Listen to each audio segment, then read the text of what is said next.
الحمدللہ وحدہ لا شریک لہ والصلاۃ والسلام علی من لا نبی بعدہ۔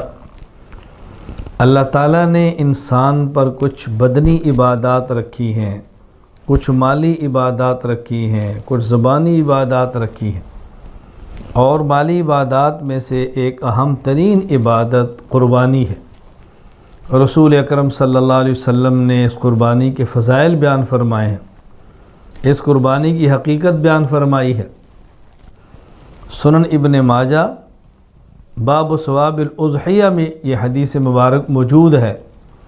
حضرت زید بن ارقم رضی اللہ تعالیٰ عنہ فرماتے ہیں، رسول اکرم صلی اللہ علیہ وسلم کے صحابہ کرام رضی اللہ عنہم اجمعین نے پوچھا، یا رسول اللہ ما هذه الاضاحی، اللہ کے نبی جو ہم قربانی کرتے ہیں، ہمیں قربانی کا حکم ہے، یہ قربانی کیا ہے، اس کی حقیقت کیا ہے؟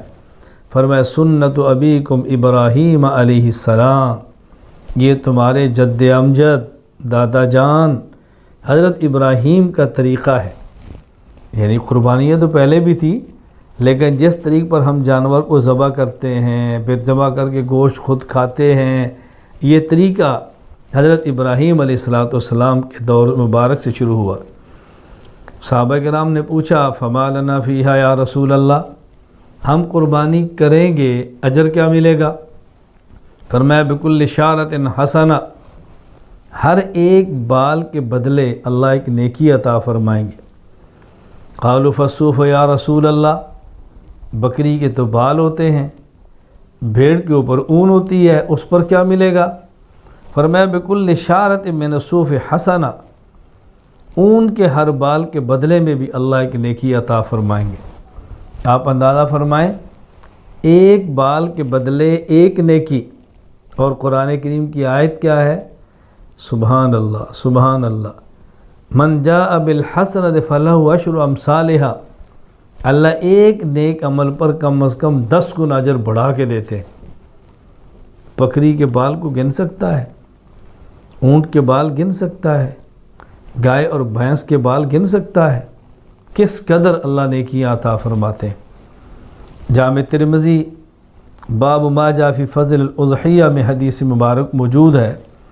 ام المومنین امی عائشہ رضی اللہ تعالیٰ عنہ فرماتی ہیں، رسول اکرم صلی اللہ علیہ وسلم نے فرمایا ما عمل آدمی من عمل یوم النحر احب الی اللہ من احراق الدم، یوم النحر قربانی کے دن اللہ کو بندے کے اعمال میں سے محبوب ترین عمل وہ خون بہانا ہے، جانور کو ذبح کرنا ہے، جانور کی قربانی ہے، اللہ کا محبوب عمل ہے۔ اللہ چاہتے ہیں میرے بندے میرے بنائے ہوئے جانور کو میرے نام پہ ذبح کریں۔ سبحان اللہ، کتنا مشکل ہے اپنے ہاتھ سے جانور کو ذبح کرنا، اللہ کا حکم سمجھ کر اللہ کے لیے ذبح کرنا، اللہ کا نام لے کر ذبح کرنا اللہ کو بہت محبوب ہے۔ یعنی مومن کی شان ہے، وہ ایک چونٹی کو تکلیف نہیں دے سکتا، اور جانور گردن پہ چھری چلا دے، فرمایا ہمارا حکم ہے۔ ہم دیکھتے ہیں ہمارے حکم کی تعمیل کون کرتا ہے۔ محبوب ترین عمل یوم النحر، عید کے دن جانور کا ذبح کرنا ہے۔ انہ اللہ اکبر، اللہ کے نبی فرماتے انہ لیاتی یوم القیامت بقرونہا واشعارہا واضلافہا، قیامت کے دن یہ جانور آئے گا تو اس کے سینگ، اس کے بال اور اس کے کھر وہ بھی آئیں گے۔ اللہ کے نبی سمجھا رہے ہیں گوشت تم نے کھایا یا صدقہ کیا، بال تو نہ کھائے نہ صدقہ کیا، اور سینگ آپ نے نہ کھائے نہ صدقہ کیا، پائے آپ کھاتے ہیں، نیچے کے کھر تو کوئی نہیں کھاتا، نہ کھائے نہ صدقہ کیا۔ اللہ قیامت کے دن اس پر بھی اجر عطا فرمائیں گے۔ سبحان اللہ، اس پر بھی اجر عطا فرمائیں گے۔ آگے فرمایا وَإِنَّهُ، سبحان اللہ، إِنَّهُ لَيَأْتِي يَوْمَ الْقِيَامَةِ بِقُرُونِهَا وَأَشْعَارِهَا وَأَضْلَافِهَا وَإِنَّ الدَّمَ يَقَعُ مِنَ اللَّهِ بِمَكَانٍ قَبْلَ أَن يَقَعَ مِنَ الْأَرْضِ، فرمایا جانور کا خون زمین پر گرنے سے پہلے اللہ کے شرف قبولیت حاصل کر لیتا ہے۔ فطیبوا بہا نفسا، فرمایا خوش دلی سے قربانی کرو، دل سے کرو، چاہت سے کرو۔ اب اگر جانور کے قربان کرنے پر کچھ بھی نہ ملتا، اللہ کا حکم ہوتا پھر بھی کرنا تھا۔